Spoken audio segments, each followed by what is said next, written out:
স্ত্রী পুত্রের ভরণ পোষণ দেওয়া, নিষ্কলঙ্ক পুণ্যময় কর্ম সম্পাদন করা, ইহাই উত্তম মঙ্গল। আজকে ঐতিহ্য নন্দিত মির্জাপুর গৌতম আশ্রম বিহারের বিশিষ্ট ধর্মপ্রাণ উপাসক বাবুল বড়ুয়ার সহধর্মিনী পূর্ণশীলা উপাসিকা জবা বড়ুয়ার মরণোত্তর পারলোকে সদ্গতি কামনায় প্রথম মৃত্যুবার্ষিকী উপলক্ষে অষ্ট পুরস্কার দান সংগদান অনুষ্ঠানে দেশনার প্রারম্ভেই সেই জগৎ পূজ্য মহাকারণিক বুদ্ধকে অবনত মস্তিকে শ্রদ্ধা চিত্তে বন্দনা করছি। আজকের অনুষ্ঠানের সঙ্গ প্রদান আমাদের সকলের সুপরিচিত থেরবাদ বৌদ্ধ ধর্ম প্রচারে যার অবদান অনবদ্য, অপরিসীম এবং অনন্য, মির্জাপুর গৌতম আশ্রম বিহারের আজীবন অধ্যক্ষ, যিনি 37 বছর পর্যন্ত এই অঞ্চলে বুদ্ধের রমীয় বীজ বপন করে যাচ্ছেন, শিক্ষাবিদ পরম সদ্য শাসনানন্দ মহাথেরও উপস্থিত রয়েছেন, মহাপাল ভিক্ষু উপস্থিত রয়েছেন, তিলকানন্দ ভিক্ষু এবং প্রজ্ঞারত্ন ভিক্ষু সহ মহান সংঘকে বন্দনা করছি। উপাসিকা জবা বড়ুয়ার মরণোত্তর পারলোকে সদ্গতি কামনায় আয়োজক সহ আজকের অনুষ্ঠানকে যারা সুন্দর বর্ধন করার জন্য সাধু সাধু দিয়ে উত্তম বলে আজকের অনুষ্ঠানকে মঙ্গলময় করে তুলেছেন, আপনাদের সকলের জয় মঙ্গল কামনায় আমার ভিক্ষু জীবনের সকল পুণ্যরাশি দান দিচ্ছে। আপনারা গ্রহণ করে সুখী হন। প্রজ্ঞারত্ন দীর্ঘক্ষণ দেশনা করেছেন, তিলকানন্দ অনেক সুন্দর করে দেশনা করেছেন। আশা করি আপনারা শুনেছেন, ধারণ করেছেন এবং এগুলি আপনাদের প্রত্যেক জীবনে আপনারা আচরণ করবেন। আসলে বুদ্ধ ধর্মটা কি? বুদ্ধ ধর্মটা হচ্ছে নিজেকে বিকশিত করা। বুদ্ধকে বিকশিত করতে বুদ্ধ বলেননি, বুদ্ধ বলেছেন আত্মাদীপং বিহারাতে, নিজের মধ্যে দীপ জ্বলাতে বলেছে, নিজের চিত্তকে আলোকিত করতে বলেছে, নিজের চিত্তকে সুন্দর করতে বলেছে, নিজের চিত্তকে পুষ্পটিত করতে বলেছে। সুতরাং যার চিত্ত যত সুন্দর, যার চিত্ত যত উত্তম, যার চিত্ত যত উর্বর ব্যক্তি হিসাবে ওই মানুষটি তত উত্তম। আমার পরম শ্রদ্ধেয় গুরু ভান্তে সত্যালঙ্কার মহাথেরও ওনার প্রতিটি দেশনায় উনি একটা কথা বলতেন, যেটা 2500 বছর আগে তথাগত বুদ্ধ বলেছেন, মনোপুব্বাং গামাধাম্মাং মনসট্টাং মনোমায়াং। এই কথাটি আমার গুরু ভান্তে বলতেন, ভিক্ষু ভালো নয়, শ্রামণ ভালো নয়, দায়ক ভালো নয়, কিংবা দায়িকাও ভালো নয়। ভিক্ষু যদি ভালো না হয়, শ্রামণ যদি ভালো না হয়, দায়ক যদি ভালো না হয়, দায়িকাই যদি ভালো না হয়, তাহলে ভালোটাকে গুরু ভান্তে বলতেন, সদ্যালঙ্কার ভান্তে বলতেন, যার মনটা ভালো, যার মনটা সুন্দর, যার মনটা শুদ্ধ, সে ভিক্ষু হলেও ভালো, শ্রামণ হলেও ভালো, দায়ক হলেও ভালো এবং দায়িকা হলেও ভালো। কথা বলার কারণ কি? আপনারা জানেন বুদ্ধকালীন সময়ে একজন ভিক্ষু ছিল, কৃষ্ণ নামের একজন ভিক্ষু ছিল। এই ভিক্ষুটি মোটামুটি বুদ্ধ প্রেমে একেবারে প্রেমিক ছিলেন।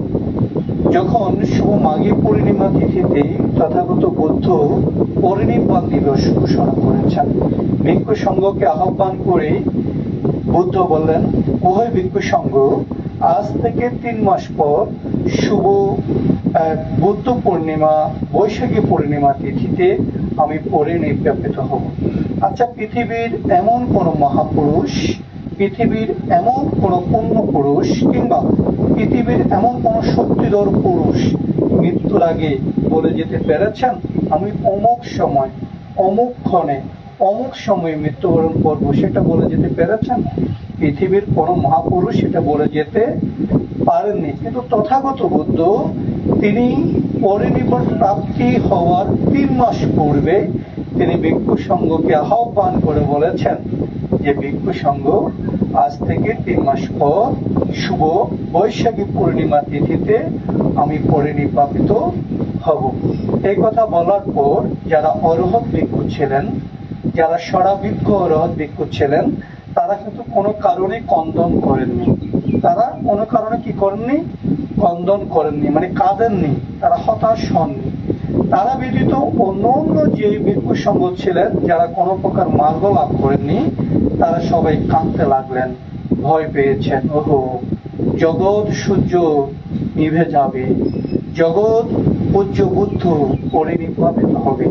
বুদ্ধ যদি পরিনির্বাপিত হয় আমাদের কি হবে? ঘরের গার্জিয়ান পিতা যখন মৃত্যুবরণ করে তখন সন্তানেরা কি বলেন? আমার বাবা তো মৃত্যুবরণ করেছে, আমার মা তো মৃত্যুবরণ করেছে, আমাদের কি হবে? এরকম হতাশ হন না? হন তো, ঠিক না? ঠিক বুদ্ধ যখন মৃত্যুবরণ করেছেন তার শিষ্যরা, বৌদ্ধ ভিক্ষুরা হতাশ হয়েছেন, বুদ্ধ পরিনির্বাপিত হয়েছে, আমাদের কি হবে? এইভাবে অসংখ্য ভিক্ষু দুশ্চিন্তায় হতাশ হয়েছেন। তাদের মধ্যে তিস্য নামের একজন তরুণ ভিক্ষু, তিনি চিন্তা করেছেন বুদ্ধ পরিনির্বাপিত হবেন, সেটা ঠিক, সেটা বুদ্ধ বলেছেন, কিন্তু 3 মাস সময় রয়েছে। কয় মাস? মাঘী পূর্ণিমা থেকে বৈশাখী পূর্ণিমা পর্যন্ত 3 মাস সময় রয়েছে। এই 3 মাস আমার জন্য মোক্ষম সময়। আমি এই 3 মাসকে এমন ভাবে কাজে লাগাবো, 3 মাসকে এমন ভাবে শির সমাধি প্রজ্ঞা অনুশীলন করব যাতে আমি তৃষ্ণা ক্ষয় করতে পারি, বিমুক্তি অন্বেষণ করতে পারি। এই চিন্তা করে ওই তিস্য ভিক্ষু বিহার থেকে একটু দূরে একটা আরণ্যিক পরিবেশে তিনি ধ্যান করতে লাগলেন, তিনি ধ্যান করতে লাগলেন, তিনি ধ্যান করতে লাগলেন। তো ওই তিস্য নামক ভিক্ষু যখন ধ্যান করতে লাগলেন, পাশে আরো অনেকজন ভিক্ষু আছে না? তখন অন্য অন্য ভিক্ষুরা ওই তিস্য ভিক্ষুকে সবাই ঠকবাজ বলতে লাগলো। কি বলতে লাগলো? বলো ওই তিস্য ভিক্ষু বোধহয় ঠকবাজ, বোধহয় প্রতারক, বুদ্ধ পরিনির্বাপিত হবে। এই কথা শোনার পর সব ভিক্ষু কন্দন করতেছে, মানসিক যন্ত্রণা ভোগ করতেছে। বুদ্ধ মরে গেলে, পরিনির্বাপিত হলে আমাদের কি হবে? এই চিন্তায় সকল ভিক্ষু বিভোর। কিন্তু তিস্য নামের ভিক্ষুর মধ্যে কোন রকম চিন্তা নেই, হতাশা নেই, কোন রকম অনুশোচনা নেই। সেই মানুষকে দেখানোর জন্য, লোক দেখানোর জন্য সে অরণ্যে গিয়ে কি করছে? ধ্যান করতেছে। নিশ্চয়ই ওই তিস্য নামের ভিক্ষুটি মানুষকে দেখানোর জন্য ঠকবাজি করছে। এভাবে কিন্তু অন্য অন্য ভিক্ষুরা তিস্য নামের ভিক্ষুকে কি করছে? নিন্দা করতে লাগলো। এক সময় 1 কান থেকে 2 কান, 2 কান থেকে 3 কান, কথাটা গেল বুদ্ধের কানে। কার কাছে গেল? বুদ্ধের কানে গেল। তখন বুদ্ধ ওই তিস্য নামক ভিক্ষুকে ডেকে পাঠিয়েছেন। তখন তিস্য নামক ভিক্ষু তিনি এসেছেন, এসে বুদ্ধকে বন্দনা করে এক পাশে বসলেন। তখন বুদ্ধ তিস্যকে জিজ্ঞাসা করলেন, ও হে তিস্য, তুমি কি সত্যি বুদ্ধের প্রতি শ্রদ্ধা নিবেদন না করে, বুদ্ধের প্রতি কর্তব্য প্রতিপালন না করে তুমি কি মানুষকে দেখানোর জন্য এক প্রান্তে গিয়ে কি ধ্যান সাধনায় রত ছিলে? তখন তিস্য বলল, না তথাগত বুদ্ধ, আমি মনে করেছি, আমার মনের মধ্যে সত্য উপলব্ধি হয়েছে, বুদ্ধ পরিনির্বাপিত হওয়ার পর অনেক অংশে আমাদেরকে দিক নির্দেশনা দিবেন, সেটা আমরা শূন্য হতে যাব। সুতরাং বুদ্ধ পরিনির্বাপিত হওয়ার আগেই আমি যদি মার্গ লাভ করতে পারি, আমি যদি তৃষ্ণা ক্ষয় করতে পারি, আমার জীবনকে আমি উৎসর্গিত করতে পারবো, ধর্মের হিতে কল্যাণ করতে পারবো। এই চিন্তা করে আমি মূলত ধ্যান সাধনায় রত হয়েছি। এ কথা বলার পর বুদ্ধ বলেছেন, উত্তম দৃশ্য, উত্তম। তখন ভিক্ষু সংঘকে আহ্বান করে বুদ্ধ বললেন, হে ভিক্ষুগণ, দায়ক দায়িকাগণ, কেউ যদি বুদ্ধের সৌন্দর্য দেখে প্রব্রাজিত হয়, তার প্রব্রাজিত কোনোদিন পূর্ণতা লাভ করবে না। কেউ যদি বুদ্ধকে দেখে দেখে ভিক্ষু প্রব্রাজ্য ধর্ম গ্রহণ করে, তারও প্রব্রাজ্যার সুফল লাভ করতে সক্ষম হবে না। তবে যদি কেউ ধর্মানুধর্ম প্রতিপত্তি অনুশীলন করে, তবেই বুদ্ধের দর্শন কিংবা প্রব্রাজিত সফল হবে। এখন কথা হচ্ছে ধর্মানুধর্ম প্রতিপত্তি কি? কিছুদিন আগে আমাকে আমার একজন দায়ক প্রশ্ন করেছে যে আমরা তো বুদ্ধ পূর্ণিমা বিহারে বিহারে করে ফেলেছি, তারপরও হাটহাজারীতে সবাই একত্রিত হয়ে বুদ্ধ পূর্ণিমা করার প্রয়োজনটা কি? আসলে আমরা ভিক্ষু সংঘগণ বুদ্ধ পূর্ণিমা করতেছি না, আমরা জ্ঞাতি সম্মেলন করতেছি। কি সম্মেলন করতেছি? জ্ঞাতি সম্মেলন। একটা ব্যক্তি যদি ব্যক্তিগতভাবে একটা সংগঠন করে, যেমন আজকে জবা বড়ুয়ার পরিবারগণ সঙ্গদান করতেছে। দেখুন তো, জবা বড়ুয়ার পরিবার তাদের নিকট আত্মীয় বাদিত অন্য কাউকে নিমন্ত্রণ করেছে? এখানে কাউকে নিমন্ত্রণ করেছে? তাদের নিকট আত্মীয় ব্যতীত অন্য কাউকে এখানে নিমন্ত্রণ করেনি। কিন্তু আমরা যে বুদ্ধ জয়ন্তী করব সেখানে কোনো নিকট আত্মীয় নাই।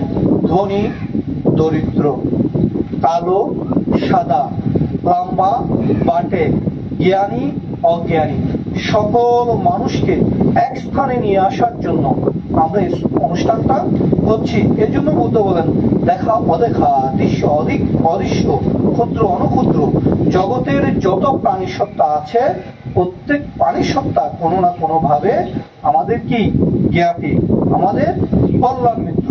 আমরা আগামী 4 তারিখ 4 জুন মির্জাপুর গৌতম আশ্রম বিহারে মহাসমারোহে হাটহাজারী আঞ্চলিক বিক্ষোভ সমিতির উদ্যোগে হাটহাজারী সমস্ত বৌদ্ধ গ্রামের সুন্দর সার্বিক সহযোগিতায় অর্থায়নে আমরা এই বুদ্ধ পূর্ণিমা বা বুদ্ধ জয়ন্তী আমরা উদযাপন করছি। আমরা কেমন বৌদ্ধ ধর্ম অবলম্বী যদি আমরা ত্রিস্মৃতি বিজড়িত অর্থগুলি না বুঝি, ত্রিস্মৃতি বিজড়িত বুদ্ধ পূর্ণিমার কার্যকারিতা যদি না বুঝি, অনেক অংশে আমরা সেটা বুঝি না।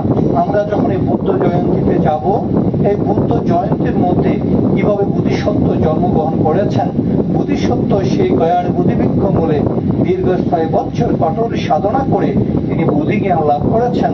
বুদ্ধিজ্ঞান লাভ করার পর ৪৫ বছর ধর্ম প্রচার করে তিনি কিভাবে পরিণীত হয়েছেন, বুদ্ধের এই জীবন দর্শন সম্পর্কে আমরা জানতে পারবো। আজকে যখন আমি চট্টগ্রাম শহর থেকে আসছি, তখন আমাদের একজন পড়ুয়া একটা অন্য জায়গায় অর্থ দেওয়ার জন্য আমি দেখেছি গাড়ি থেকে নেমে গেছে, অন্য একটা দান বক্সে টাকা দেওয়ার জন্য গাড়ি থেকে নেমে গেছে। আমি জানি না ওই পড়ুয়া বিহারে গিয়ে দান বাক্সে কোনোদিন 10 টাকা 20 টাকা দান করেছে কিনা। আজকে একটা জিনিস আপনাদের এখানে আমি পরিষ্কার করব, যদি কোনো কারণে কোনো দায়কের শীল লঙ্ঘন হয়, সেই কিন্তু ধর্মচ্যুত হবে না। খুব গভীরভাবে কথাটা শুনবেন। কোনো দায়কের যদি কোনো কারণে শীল লঙ্ঘন হয় তাহলে সেই ধর্মচ্যুত হবে না। তবে কোনো দায়কের যদি তিসরণ লঙ্ঘন হয় তাহলে ধর্মচ্যুত হওয়ার সম্ভাবনা আছে। এখন শীল এবং তিসরণ এর মধ্যে ডিফারেন্স কি? ধরুন পরম সতীয় ভান্তে আপনাদেরকে দেন, শীল দেন। কি শীল দেন? বুদ্ধাং শরণং গাচ্ছামি। এখানে কি বলা হয়েছে? আমি বুদ্ধের শরণ গ্রহণ করছি, আমি বুদ্ধের আশ্রয় গ্রহণ করছি, মৃত্যুর আগ পর্যন্ত এই শরণ, এই আশ্রয় ব্যতীত অন্য কোনো আশ্রয় আমার নাই। এটা বলেছেন না? আমি ধাম্মাং শরণং গাচ্ছামি বলেছি, আমি ধর্মের আশ্রয় গ্রহণ করছি, ধর্মের শরণ গ্রহণ করছি, মৃত্যুর আগ পর্যন্ত ধর্মের শরণ, ধর্মের আশ্রয় ব্যতীত অন্য কোনো শরণ কিংবা অন্য কোনো আশ্রয় আমার নাই। ঠিক একইভাবে কিন্তু আপনি সঙ্গং শরণং গাচ্ছামি বলেছেন যে সঙ্গের শরণ ব্যতীত, সঙ্গের আশ্রয় ব্যতীত মৃত্যুর আগ পর্যন্ত আমার অন্য কোনো আশ্রয় বা শরণ নাই। সুতরাং এই ত্রিশরণের বাইরে আপনি যদি কারো আশ্রয় গ্রহণ করেন, কারো শরণাগমনে গমন করেন, তাহলে আপনি কিন্তু অনেক অংশে নিজের ধর্ম থেকে চ্যুত হয়ে যাবেন। পানাদি পাথা বেরামানি শিক্ষা পাদাং সামারিয়ামি। আমি পানি হত্যা থেকে বিরত থাকব, আমি কাউকে পানি হত্যা করার জন্য উৎসাহ দিব না, নির্দেশ দিব না, এইরূপ ব্রত বা শিক্ষাপথ আমি গ্রহণ করেছি। দেখুন, আমরা যে কথাটা আমি বারবার বলি, ভিয়েতনামে একজন ভান্তের সাথে আমার একটা সম্পর্ক হয়েছে, দীর্ঘদিন ফেসবুক মেসেঞ্জারের মাধ্যমে তার সাথে আমি কথা বলি। আমি একসময় আব্দুল্লাহপুর ছিলাম, এটা একটা বিশাল গ্রাম। বিশাল গ্রাম হওয়ার কারণে সেখানে শুক্রবার শনিবার বা বন্ধের সময়ে 5টা 6টা 7টা পর্যন্ত আমাদের ঈদের পান খেতে হতো। বিশেষ করে বড় লম্বা বন্ধ যেগুলো কোরবান ঈদ, বারুজার ঈদ, দুর্গাপূজা, এই বন্ধগুলোর মধ্যে অনেকগুলো পান খেতে হয়। তো কি করতাম, সকালে আমরা পান খাওয়া শুরু করতাম এবং 12টা পর্যন্ত খেতাম, একটু একটু করে খেতাম আর কি। 3-4 ঘন্টার মধ্যে কি 3-4 করে খাওয়া কি সম্ভব? নাম মাত্র খেতাম। কিন্তু সন্ধ্যা 6টা থেকে আমরা অনেক সময় 10টা পর্যন্ত মন্ত্র দিতাম, অর্থাৎ সূত্রপাঠ করতাম, পঞ্চশীল দেওয়ার জন্য যেতাম। ভিয়েতনামের সাথে বাংলাদেশের প্রায় 3 ঘন্টার ডিফারেন্স রয়েছে। তো আমি যখন ওই কথা বলতাম ওই ভিক্ষুর সাথে, আমি প্রায়ই বলতাম যে আমাকে আজকে পঞ্চশীল দিতে হবে, মন্ত্র দিতে হবে, আমি আপনার সাথে পরে কথা বলবো। এই ভিয়েতনামের ভান্তে আমাকে একদিন সরাসরি বলেছে, তোমাদের দেশের মানুষগুলোকে পাপি, দেখো খুব সেন্সিটিভ একটা বিষয়, তোমাদের দেশের মানুষগুলোকে খুব পাপি। আমি চিন্তা করলাম তুই এমন কষ্ট করলো। বলছে আমার ভিয়েতনামে এমন এমন বৌদ্ধরা আছে যারা জীবনে একবার পঞ্চশীল নিয়েছে আর একবারও পঞ্চশীল নেয়নি। আমি কেন পঞ্চশীল নেয় না কেন? বলছে আমাদের এখানকার বৌদ্ধরা তো পঞ্চশীল লঙ্ঘনই করে না, যেহেতু লঙ্ঘনই করে না সেহেতু বারবার গ্রহণ করবে কেন? লজিক আছে কথার মধ্যে, যুক্তি আছে যে আপনার গায়ে যদি ঘা না লাগে আপনি ওষুধ ব্যবহার করবেন, আপনি যদি অসুস্থ না হন ডাক্তারের শরণাপন্ন হবেন, ঠিক আপনার যদি শীল লঙ্ঘন না হয়। এই যে ভিক্ষুদের দ্বিতীয়বার উপসম্পদাশীল গ্রহণ করতে হয় না। আমরা যারা ভান্তে আছি আমরা একবারই ভিক্ষু হয়েছি, যেমন আমাদের পরম শ্রদ্ধা শাস্ত্রানন্দ ভান্তে 37 বছর মির্জাপুরে ছিলেন, এর আগে তিনি গহিরা ছিলেন এবং অনেক জায়গায় ছিলেন না, ওনার বোধ এখন 50 বছরের মতো ভিক্ষু জীবন। কার? পরম শ্রদ্ধা শাস্ত্রানন্দ ভান্তে। এই 50 বছর আগে তিনি একবারই পাতিমুখ্যশীল গ্রহণ করেছেন। যেহেতু পাতিমুখ্যশীল তিনি লঙ্ঘন করেননি সেহেতু ওনাকে দ্বিতীয়বার আর ভিক্ষুশীল গ্রহণ করতে হয়নি। আমরা যেহেতু পাতিমুখ্যশীল লঙ্ঘন করিনি আমাদের দ্বিতীয়বার আর শীল গ্রহণ করতে হয়নি। এখন কথা হচ্ছে আমাদের দায়িকাদের বারবার শীল গ্রহণ করতে হয় কেন? বারবার শীল গ্রহণ করতে হয় একটাই কারণে, বারবার শীল লঙ্ঘন করেন, বারবার পঞ্চশীল আপনারা ভেঙে ফেলেন, ঠিক না? আমি দেখেছি, একদম কাছ থেকে দেখেছি যে একজন পুত্রবধূ 10 দিন ধ্যান করে গেছে। কি করে গেছে? ধ্যান করে গেছে। আমার কথা আবার কারো কাছে যদি মিলে যায় মনে কষ্ট নেবেন না, তবে একটা কথা বলি, কাটা থাকলে নাকি পড়ে, মানে কারোর সাথে যদি মিলে যায় তার গায়ে কথাগুলি সুসের মতো গেঁথে যাবে। তো আমি আসলে বলি কাউকে বড় করার জন্য বা কাউকে ছোট করার জন্য কথাগুলো বলছে না, এগুলো বলছে শিখার জন্য, সংস্কার হওয়ার জন্য, পরিবর্তন হওয়ার জন্য। একজন পুত্রবধূ 10 দিন ধ্যান করে গেছেন, আচার্যের কাছ থেকে 10 দিন ধ্যান করে গেছেন। এখন ধ্যান করে বাড়িতে গেছেন, বাড়িতে গেছে তখন বৃদ্ধ শাশুড়ি তাকে বলছে যে বৌমা 10 দিন পর্যন্ত তুমি ধ্যান সাধনা করে এসেছো, খুব ভালো খুব ভালো খুব ভালো, হ্যাঁ খুব ভালো, তুমি কিছুদিন বিশ্রাম করো। এবং বিশ্রাম করার পর শাশুড়ি আরেকদিন বলছে বৌমা আমাকে একটু একটু পানি এনে দাও না। হ্যাঁ, বৌমা বলে হ্যাঁ পুরো বেড়ি 1 গ্লাস পানি হলো হাইন্য ভারত দেখান। হ্যাঁ, 10 দিন ধ্যান করে কি শিখলো? শাশুড়িকে যদি এই ব্যবহার করতে হয়, ওই বৌমা 10 দিন ধ্যান করে আসলে শিখলো কি? আবার তার বিপরীতে কিন্তু দেখেছি শাশুড়ি 10 দিন ধ্যান করে গিয়ে বউর বলতেছে তাড়াতাড়ি জুতো আর কতক্ষণ বাইরে। ওই শাশুড়িও বা ধ্যান করে কি শিখলো? এখন কথা হচ্ছে ধ্যান করে যদি আপনার চিত্তকে আপনি কন্ট্রোল করতে না পারেন, ধ্যান করে যদি আপনার চিত্তকে সুন্দর করতে না পারেন, ধ্যান করে যদি আপনার চিত্তকে উর্বর করতে না পারেন, তাহলে ওই 10 দিন যে ধ্যানগুলি করেছেন আমি ব্যক্তিগতভাবে মনে করব সে ধ্যানগুলি বৃথা। এই জন্য বলি আপনি বুদ্ধের কাছে গিয়ে, বিহারে বুদ্ধের কাছে গিয়ে নোংরা মনে, কি মনে? নোংরা মনে। অনেক মানুষ আছে না যাদের চিত্তে প্রতিহিংসা কাজ করে, পরশ্রীকাতরতা কাজ করে, অন্যজনের অনিষ্ট চিন্তা কাজ করে, বিভিন্ন খারাপ চিন্তা কাজ করে, এরকম অনেক মানুষ আছে না? তারা যদি বুদ্ধের আসনের সামনে গিয়ে সারাদিন বসে থাকেন, সারাদিন বুদ্ধ বুদ্ধ বুদ্ধ, আমি দেখেছি তো বুদ্ধকে বর্ণনা করতেছে চোখ বাঁধতে জানালার দিকে, এটা আমার চোখের দেখা। এরকম অনেক শয়তান মানুষ আছে তো।